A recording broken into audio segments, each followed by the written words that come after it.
오늘 아침에도 하나님 은혜의 보좌 앞에 나오신 여러분 환영합니다. 함께 기도하겠습니다. 아버지 하나님, 은혜를 감사합니다.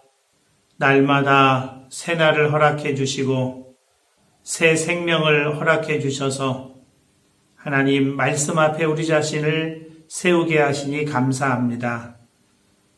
말씀의 떡을 먹고 우리가 배부르고 만족하고 우리의 속사람이 강건하고 성장하는 놀라운 일이 일어나도록 이 아침에 말씀으로 먹여 주시옵소서. 말씀의 빛을 비추어 주셔서 우리 속에 어두움이 조금도 없고 온전히 환하고 밝은 빛 가운데 우리의 삶이 열려지게 하여 주시옵소서. 주님과 동행하기 원합니다. 실제적이고 구체적이고 친밀하게 인도하시는 주님의 인도하심을 받기 원합니다. 주님 바라보는 눈을 열어주셔서 주님과 동행하는 기쁨을 온전히 이 하루도 누리는 저희 모두가 되게 하여 주시옵소서. 예수님의 이름으로 기도합니다. 아멘. 함께 찬송하겠습니다. 찬송가 369장입니다. 찬송가 369장 함께 찬송하겠습니다. 죄짐 맡은 우리 구주 어찌 좋은 친구인지 걱정 근심 무거운 짐 우리 주께 맡기세. 주께 고함 없는 고로 복을 받지 못하네. 사람들이 어찌하여 아랠 줄을 모를까. 시험 걱정 모든 괴로움 없는 사람 누군가. 부질없이 낙심 말고 기도드려 아뢰세. 이런 진실하신 친구 찾아볼 수 있을까.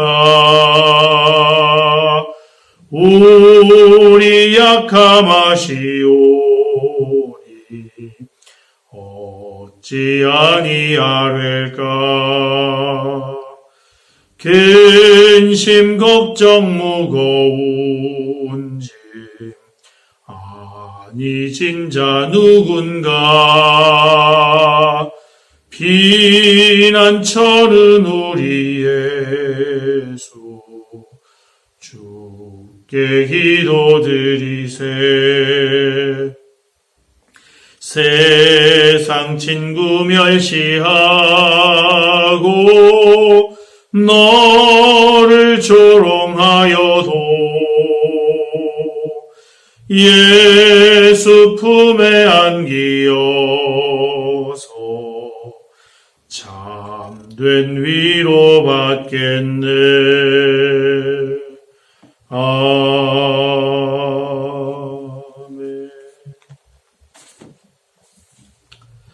오늘 아침 함께 보실 하나님의 말씀은 먼저 잠언 7장 말씀입니다.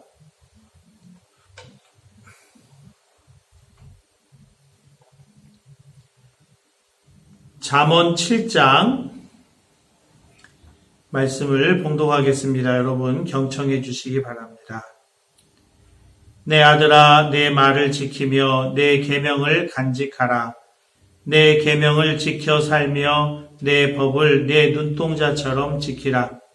이것을 내 손가락에 매며 이것을 내 마음판에 새기라.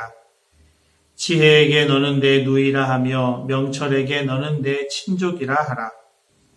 그리하면 이것이 너를 지켜서 음녀에게 말로 호리는 이방 여인에게 빠지지 않게 하리라. 내가 내 집 들창으로 살창으로 내다보다가 어리석은 자 중에 젊은이 가운데에 한 지혜 없는 자를 보았노라. 그가 거리를 지나 음녀의 골목 모퉁이로 가까이 하여 그의 집 쪽으로 가는데 저물 때 황혼 때 깊은 밤 흑암 중에라. 그때에 기생의 옷을 입은 간교한 여인이 그를 맞으니 이 여인은 떠들며 완악하며 그의 발이 집에 머물지 아니하여 어떤 때에는 거리 어떤 때에는 광장 또 모퉁이마다 서서 사람을 기다리는 자라. 그 여인이 그를 붙잡고 그에게 입맞추며 부끄러움을 모르는 얼굴로 그에게 말하되 내가 화목제를 드려 서원한 것을 오늘 갚았노라. 이러므로 내가 너를 맞으려고 나와 내 얼굴을 찾다가 너를 만났도다. 내 침상에는 요와 애굽의 문이 있는 이불을 폈고 모략과 침향과 계피를 뿌렸노라. 오라 우리가 아침까지 흡족하게 서로 사랑하며 사랑함으로 희락하자. 남편은 집을 떠나 먼 길을 갔는데 은 주머니를 가졌은즉 보름날에나 집에 돌아오리라 하여 여러 가지 고운 말로 유혹하며 입술에 호리는 말로 꿰물어 젊은이가 곧 그를 따랐으니 소가 도수장으로 가는 것 같고 미련한 자가 벌을 받으려고 쇠사슬에 매이러 가는 것과 같도다. 필경은 화살이 그 간을 뚫게 되리라. 새가 빨리 그물로 들어가되 그의 생명을 잃어버릴 줄을 알지 못함과 같으니라. 이제 아들들아 내 말을 듣고 내 입의 말에 주의하라. 내 마음이 음녀의 길로 치우치지 말며 그 길에 미혹되지 말지어다. 대저 그가 많은 사람을 상하여 엎드러지게 하였나니 그에게 죽은 자가 허다하니라. 그의 집은 스올의 길이라 사망의 방으로 내려가느니라. 아멘. 이어서 이사야 21장 말씀을 함께 보시겠습니다. 이사야 21장 1절에서 17절까지 제가 말씀을 봉독하겠습니다. 여러분 눈으로 함께 읽어주시기 바랍니다. 해변 광야에 관한 경고라. 적병이 광야에서 두려운 땅에서 내게 회오리 바람같이 몰려왔도다. 혹독한 묵시가 내게 보였도다. 속이는 자는 속이고 약탈하는 자는 약탈하도다. 엘람이여 올라가고 메대여 에워싸라. 그의 모든 탄식을 내가 그치게 하였노라 하시도다. 이러므로 나의 요통이 심하여 해산이 임박한 여인의 고통 같은 고통이 나를 엄습하였으므로 내가 괴로워서 듣지 못하며 놀라서 보지 못하도다. 내 마음이 어지럽고 두려움이 나를 놀라게 하며 희망의 서광이 변하여 내게 떨림이 되도다. 그들이 식탁을 베풀고 파수꾼을 세우고 먹고 마시도다. 너희 고관들아 일어나 방패에 기름을 바를지어다. 주께서 내게 이르시되 가서 파수꾼을 세우고 그가 보는 것을 보고하게 하되 마병대가 쌍쌍이 오는 것과 나귀떼와 낙타떼를 보거든 귀 기울여 자세히 들으라 하셨더니 파수꾼이 사자같이 부르짖기를 주여 내가 낮에 늘 망대에 서 있었고 밤이 새도록 파수하는 곳에 있었더니 보소서 마병대가 쌍쌍이 오나이다 하니 그가 대답하여 이르시되 함락되었도다 함락되었도다 바벨론이여. 그들이 조각한 신상들이 다 부서져 땅에 떨어졌도다 하시도다. 내가 짓밟는 너희여 내가 타작하는 너여 내가 이스라엘의 하나님 만군의 여호와께 들은 대로 너희에게 전하였노라.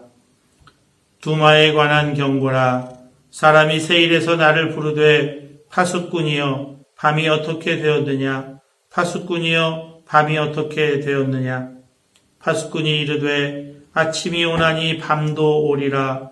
내가 물으려거든 물으라. 우리는 돌아올지니라 하더라. 아라비아에 관한 경고라. 드단 대상들이여 너희가 아라비아 수풀에서 유숙하리라. 대마 땅의 주민들아 물을 가져다가 목마른 자에게 주고 떡을 가지고 도피하는 자를 영접하라. 그들이 칼날을 피하여 뺀 칼과 당긴 활과 전쟁의 어려움에서 도망하였음이니라.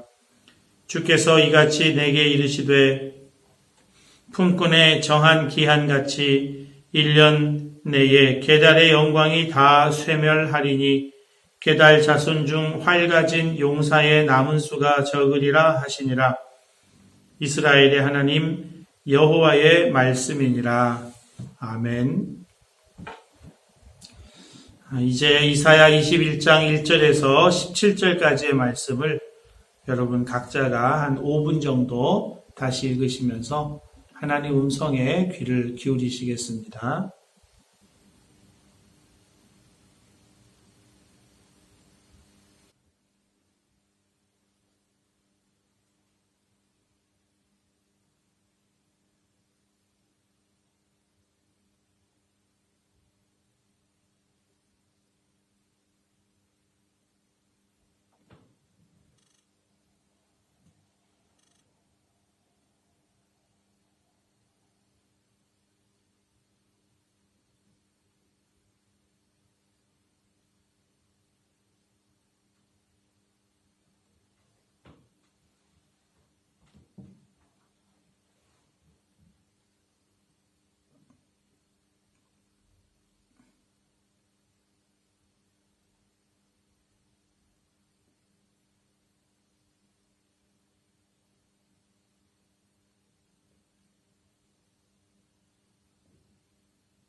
이제 잠시 말씀 나누고 함께 기도하겠습니다. 성경을 특별 계시라고 합니다. 특별한 계시. 계시라고 하는 것은 감추어져 있는 것을 드러내준다 하는 말이죠. 무엇이 감추어져 있고 무엇이 드러난다는 것입니까? 하나님의 마음. 물론 그 하나님의 마음 안에는 뜻과 계획과 이런 것들이 다 들어있는데요. 하나님의 마음이 이 성경에는 다 담겨져 있습니다. 하나님의 마음 가운데 가장 하나님이 말씀 가운데 하나님의 마음을 그래도 가장 잘 드러내준다 싶은 말씀을 하나 꼽으라고 한다면 요한복음 3장 16절입니다. 하나님이 세상을 이처럼 사랑하사 독생자를 주셨으니 누구든지 그를 믿으면 멸망하지 않고 영생을 얻게 하려 하심이라. 하나님이 세상을 사랑하십니다. 세상을 사랑하셔서 그 세상이 구원을 받도록 하나밖에 없는 독생자를 이 땅에 보내시고 그분을 십자가에 못 박으시기까지 정말 놀라운 그 사랑으로 세상을 사랑하세요. 오늘 본문에 나와 있는 바벨론에 대한 하나님의 마음이 이사야의 고백에 그대로 담겨져 있습니다. 이사야가 이 바벨론의 패망을 그 환상 가운데 보면서 갖게 되는 심정이 3절과 4절입니다. 이러므로 나의 요통이 심하여 해산이 임박한 여인의 고통 같은 고통이 나를 엄습하였으므로 내가 괴로워서 듣지 못하며 놀라서 듣지 못하도다. 내 마음이 어지럽고 두려움이 나를 놀라게 하며 희망의 서광이 변하여 내게 떨림이 되도다. 하나님께서 바벨론을 심판하시는 그 비전을 보면서 이사야가 즐거워하거나 행복해하거나 웃거나 그러지 않습니다. 그러니까 요통이 심할 정도로 그렇게 고통스러워하고 괴로워하고 두렵고 떨고 그렇게 합니다. 저도 요로결석을 알아봐서 아는데요. 요통이 굉장히 심한 고통입니다. 그 여인의 출산하는 고통과 맞먹는 고통이라고 하는데 바벨론 제국이 멸망하는 것을 보면서 이사야가 갖게 되는 심정은 고통인 거예요. 그건 이사야가 한 개인으로서 가지는 고통이 아니라 하나님의 마음을 보았기 때문에 하나님의 마음을 알기 때문에 가지게 되는 아주 심각한 고통인 것입니다. 하나님이 바벨론을 사랑하세요. 사랑하시면서도 그를 멸하실 수밖에 없는 그 하나님의 고통, 그것을 이사야가 고스란히 깊이 공감하고 체험하는 것입니다. 하나님께서 이스라엘 백성들을 선택하신 것은 차별이 아닙니다. 이스라엘 백성들이 더 사랑을 많이 받을 만해서 사랑받을 자격이 있어서 그렇게 한 것이 아닙니다. 아무런 자격도 아무런 내세울 것도 없는 똑같은 죄인이지만 하나님께서 구별하셨습니다. 하나님이 구별하시고 그 구별된 백성들을 통해서 하실 일이 있으셨기 때문에 구별하신 것이지 결코 차별이 아닙니다.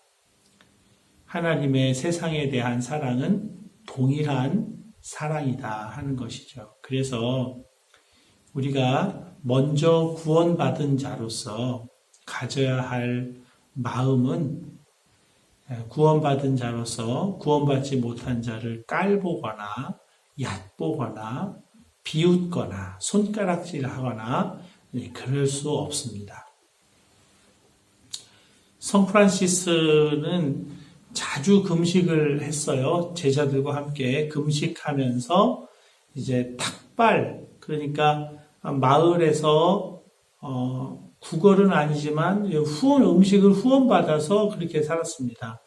가난하기도 했지만 하나님께 더 깊이 기도하기 위해서 금식을 자주 했어요. 그러다 보니까 제자들이 늘 배가 고팠겠죠. 어느 날 제자가 금식 기간인데 몰래 음식을 먹었어요. 그것을 제자들이 성 프란시스에게 알렸습니다. 고자질을 한 거죠. 그때 성 프란시스가 음식을 가져오라고 합니다. 그리고 그 음식을 먹습니다.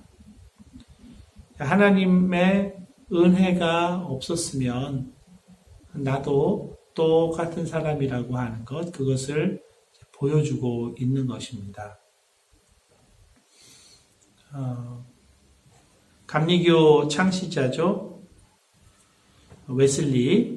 요한 웨슬리가 그런 고백을, 제자들에게 그런 고백을 했다고 해요. 저 흉악한 강도에게 손가락질 하지 말라고. 내가 받은 은혜를 그가 받았다면 그는 나보다 더 엄청난 놀라운 그리스도인, 성인이 되어 있을 것이라고 그렇게 말했다고 합니다. 하나님은 차별하지 않으세요. 오로지 구별하신 것 뿐입니다. 구별됨이 무엇인지를 보이시고 그 구별된 사람들을 통해서 하실 일이 있기 때문에 이제 그러신 것입니다.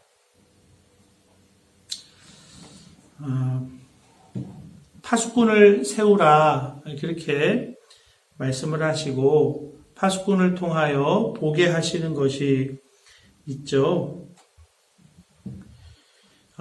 본문 6절에서 9절까지입니다.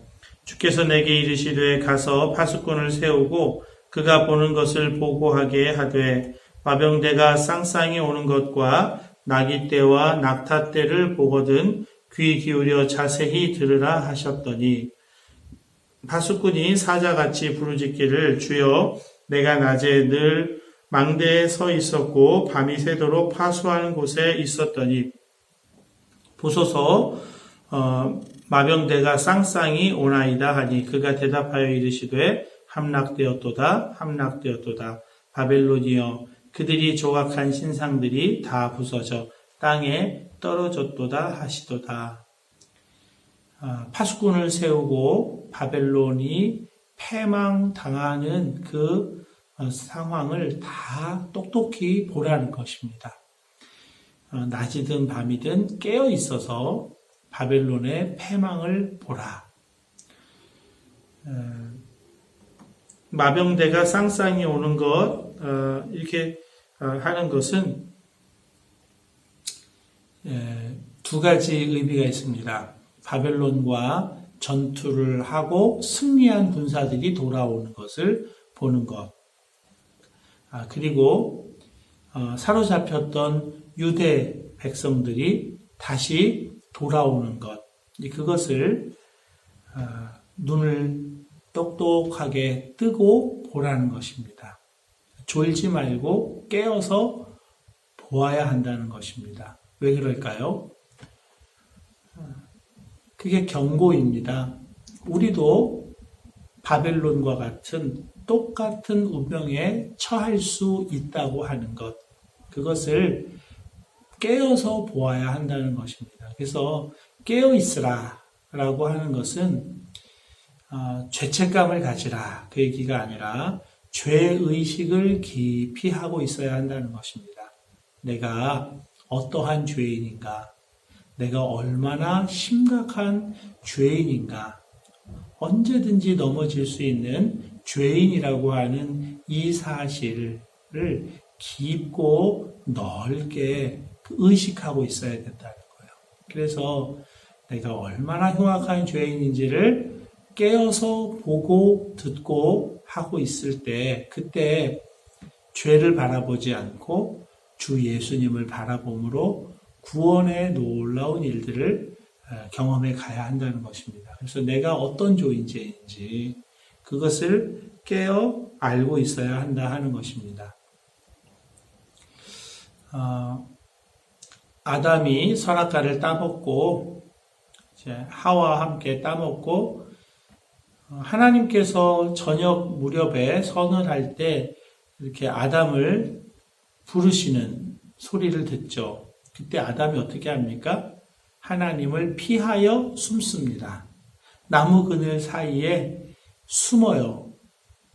자신을 숨길 수 있다고 생각을 한 겁니다.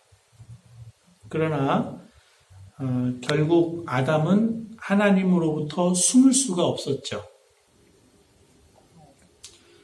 가인이 자신을 숨길 수 있다고 생각했습니다. 그래서 높은 성을 쌓았죠. 에녹이라는 성을 쌓고 자신을 그 속에 스스로 가두었습니다.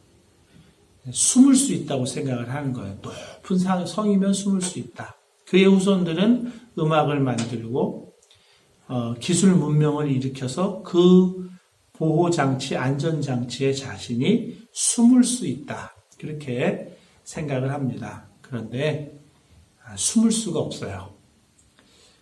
바벨론이요. 이렇게 어마어마한 제국을 이루는 것은 무엇입니까?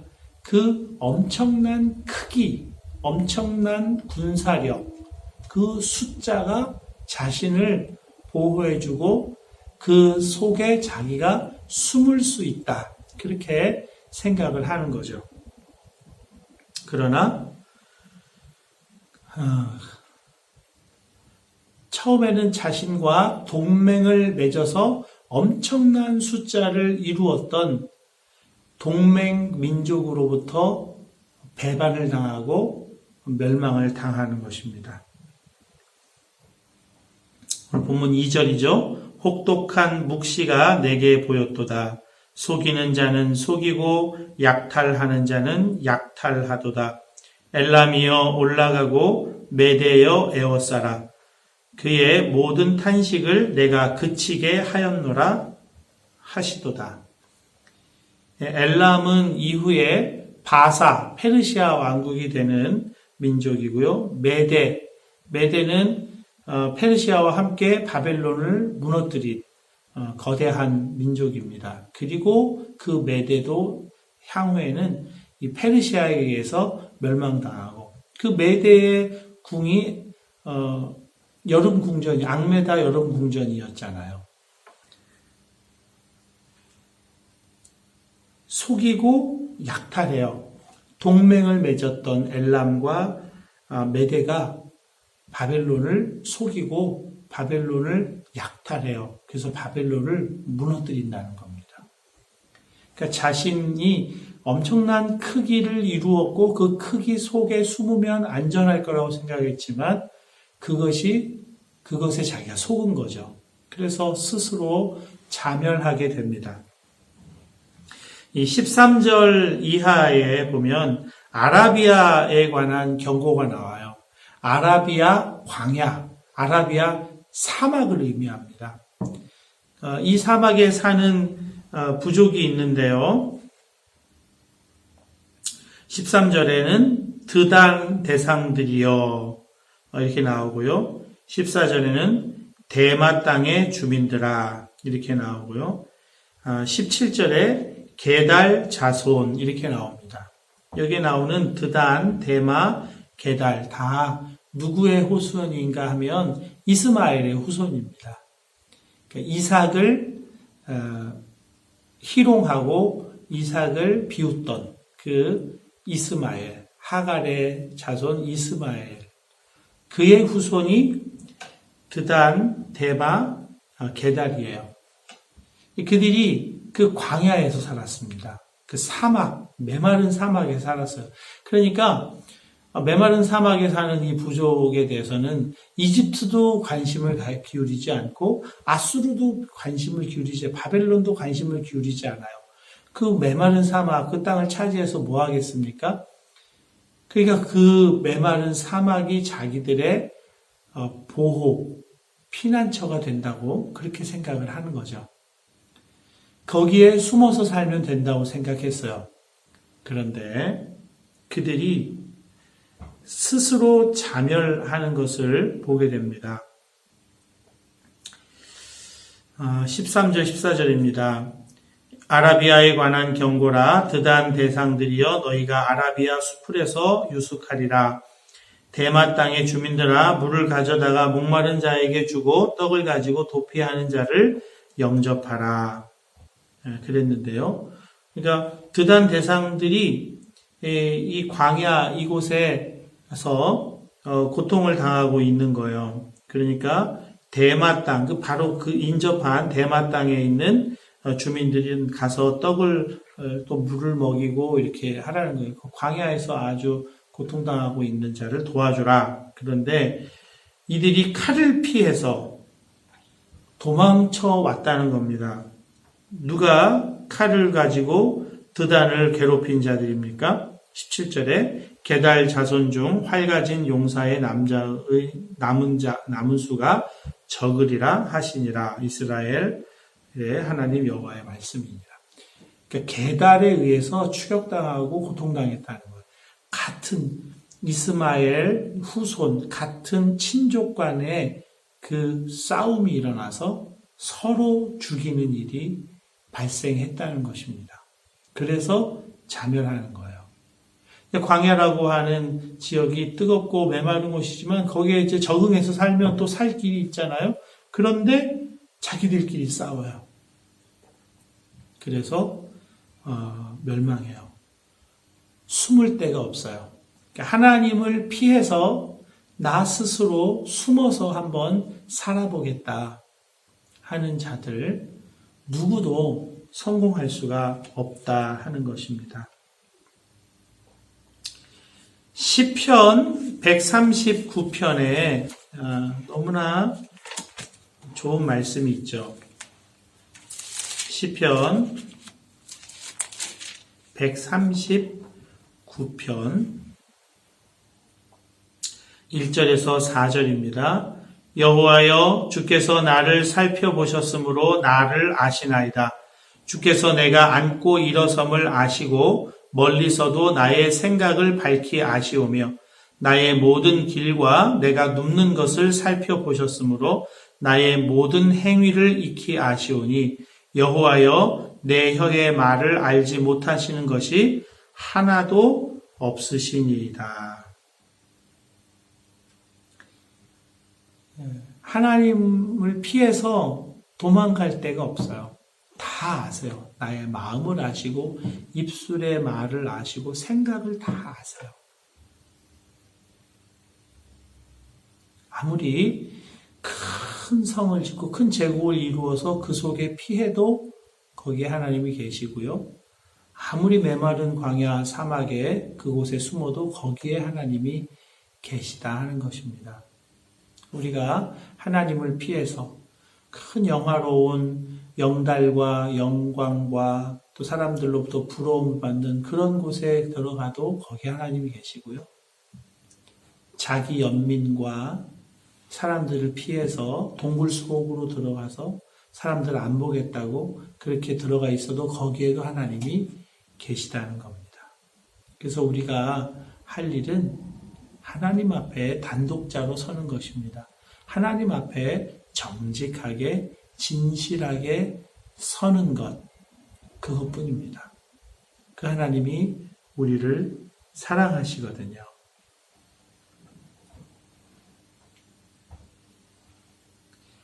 하나님께서 이렇게 약속을 하십니다.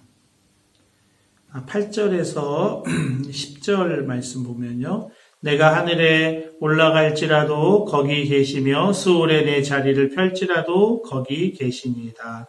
내가 새벽 날개를 치며 바다 끝에 가서 거주할지라도 거기서도 주의 손이 나를 인도하시며 주의 오른손이 나를 붙드시리이다.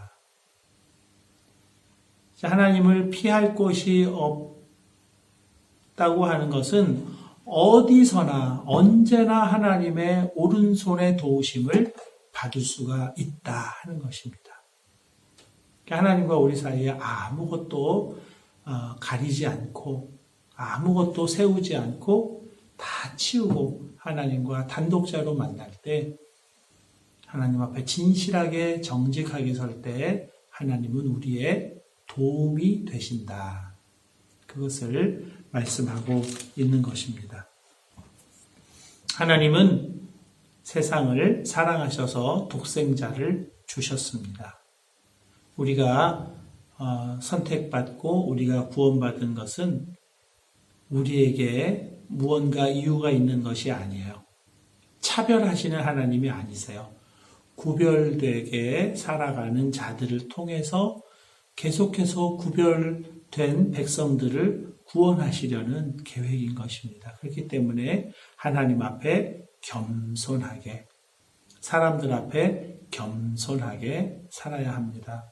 나도 똑같은 죄인이라고 하는 것을 알아야 합니다. 하나님을 피해 어디에도 숨을 데가 없습니다. 하나님 앞에 정직하게 서는 것, 진실되게 서는 것, 하나님 앞에 직고하고 단독자로 서는 것, 그것이 우리의 구원입니다. 구원의 삶을 오늘도 살아가시는 저와 여러분 되실 수 있기를 바랍니다. 이제 함께 기도하겠습니다. 대한민국과 이태리를 위한 전체 중보, 전체 선포, 전체 축복입니다. 하나님 아버지, 내가 예수 그리스도의 이름으로 대한민국과 이태리를 하나님 아버지의 은혜와 능력의 손에 중보하여 올려드립니다. 하나님 받으시고 인치시고 대한민국과 이태리를 구원하시고 대한민국과 이태리 국민 가운데서 이름이 거룩히 여김을 받으시옵소서. 대한민국과 이태리에 임하셔서 통치하심으로 그 땅에서 어두움의 영을 묶어버리시고 대한민국과 이태리 국민들의 영혼을 풀어 자유케 하시며 저들이 자유로운 영혼이 되어 예수 믿고 구원 얻으며 하나님의 사랑과 은혜와 복주심을 누리게 하시고 하나님을 찬미하는 친백성을 삼아 주옵소서. 저들을 향하신 구원의 뜻을 이루어 주시옵소서. 할렐루야, 아멘. 이제 내가 만왕의 왕이신 예수 그리스도의 이름으로 명하노니 대한민국과 이태리에 있는 어두움의 영은 묶일지어다. 내가 예수 그리스도의 보혈을 대한민국과 이태리 국민의 영혼에 뿌리노라. 대한민국과 이태리 국민들은 더 이상 너의 소유가 아니라 예수께서 피값으로 사서 하나님께 들이신 바 된 영혼들이라. 예수의 이름으로 명하노라. 그들을 내어놓으라. 그들을 풀어놓으라. 그들을 자유케 하라. 할렐루야, 아멘. 이제 대한민국과 이태리의 영혼들은 예수 이름으로 자유케 될지어다. 사단의 매임에서 놓일지어다. 자유케 되어 예수 믿게 될지어다. 예수 믿고 구원받게 될지어다. 구원받아 하나님의 사랑과 은혜와 축복을 알게 될지어다. 하나님을 찬양하는 하나님의 친백성이 될지어다. 할렐루야, 아멘. 대한민국과 이태리 국민들의 구원을 이루실 하나님을 찬양합니다. 놀랍게 이루소서. 예수님의 이름으로 기도합니다. 아멘. 계속해서 이 땅을 고치소서 기도하시고요. 의료진과 방역당국, 치료제와 백신, 연약한 자, 연로하신 분들 위해서 기도해 주시고 우리 교회 대면 예배, 비대면 예배 하나님 기름 부어 주옵소서. 또 여러분 각자의 기도 제목으로 기도하시다가 자유롭게 일어나겠습니다. 함께 기도하겠습니다.